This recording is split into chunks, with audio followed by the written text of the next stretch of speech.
नारायण नारायण नारायण ओम। श्रीमन्नारायण नारायण नारायण ओम। श्रीमन्नारायण नारायण नारायण ओम। नारायण नारायण नारायण ओम। तब नारद जी जब बता के चले गए, तब मैना जो है जा कर के पर्वतराज के पैरों में गिर गई कि नाथ, अगर आप इसके योग्य वर नहीं खोजेंगे तो लोग शिकायत करेंगे। पर्वत जो है जड़ होता है, वो जड़ता को छोड़ा नहीं। इसलिए नाथ, कल बताया था ना कि मैं उसी से विवाह करूंगी जो इसके योग्य होगा।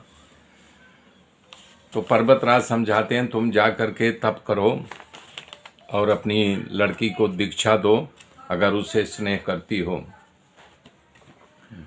तो मैना उनकी बात मान करके पार्वती के पास जाती है। पार्वती हर्षित हो करके, वो जानती है सब कि हमारी माता पिता शोकाकुल है, तो बताती है कि माता जी, हमने रात में एक सपना देखा। एक ऋषि आए थे, उन्होंने कहा कि देखो तुम जा कर के तप करो, तप करने से शंकर भगवान की तुम्हें प्राप्ति होगी और यानी कि वो दुख टर जाएगा।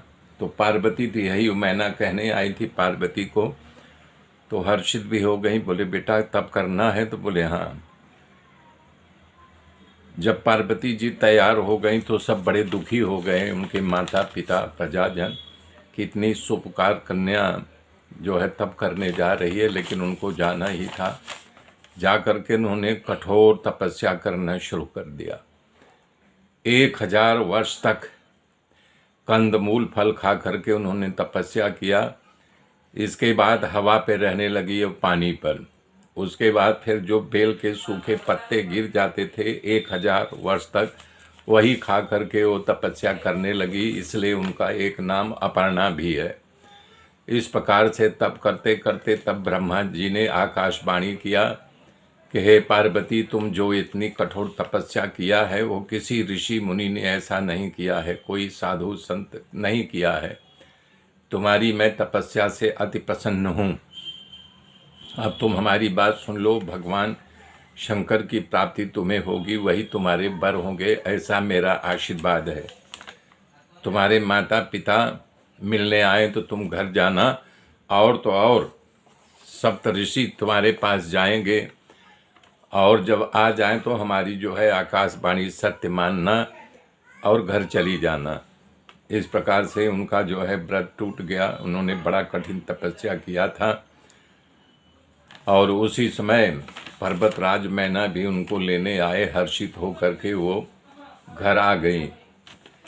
अब इधर जरा शंकर भगवान की ओर चलते हैं। शंकर भगवान जब से सती धरती से चली गई थी, तब से वो विरह में व्याकुल होकर के जगह जगह राम की कथा सुनते और सुनाते, साधु समागम करते, धरती पर विचरण करते रहते, राम की लीला का ही गान करते रहते थे। तब उन पर प्रसन्न होकर के भगवान ने उनके सामने प्रकट हो गए। तो बाबा लिखे हैं, जब ते सती जाई तनु त्यागा, और तब से शिव मन भयहु विरागा। अरे जपहि सदा रघुनायक नामा, और जह तह सुनहि राम गुण ग्रामा। जय राम सिया राम, जय जय राम। तब उनके सामने जो है भगवान प्रकट हो जाते हैं।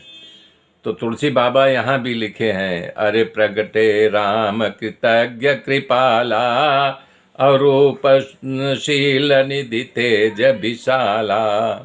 बहु प्रकार शंकर ही सराहा, तुम बिन अस व्रत को निर्वाहा। तो बोल रहे हैं कि भगवान की बताओ, तुम सर्वज्ञ हो, तुम्हारे जैसे व्रतधारी कोई नहीं हुआ है। मैं तुम पर अति प्रसन्न हूँ। अब तुम हमारी बात को सिरोधार कर ले, हमारी आज्ञा मान करके तुम जो है पार्वती का वर्ण करो, तुम्हारी पत्नी होंगी। तब भगवान शंकर बोले कि माता पिता गुरु के वचन को कभी टालना नहीं चाहिए। मैं आपकी आज्ञा को सिरधार कर रहा, मेरे मित्रों मेरे साथ बने रहिए। आगे की गाथा फिर कल जोड़ूंगा, तब तक के लिए जय श्री राम।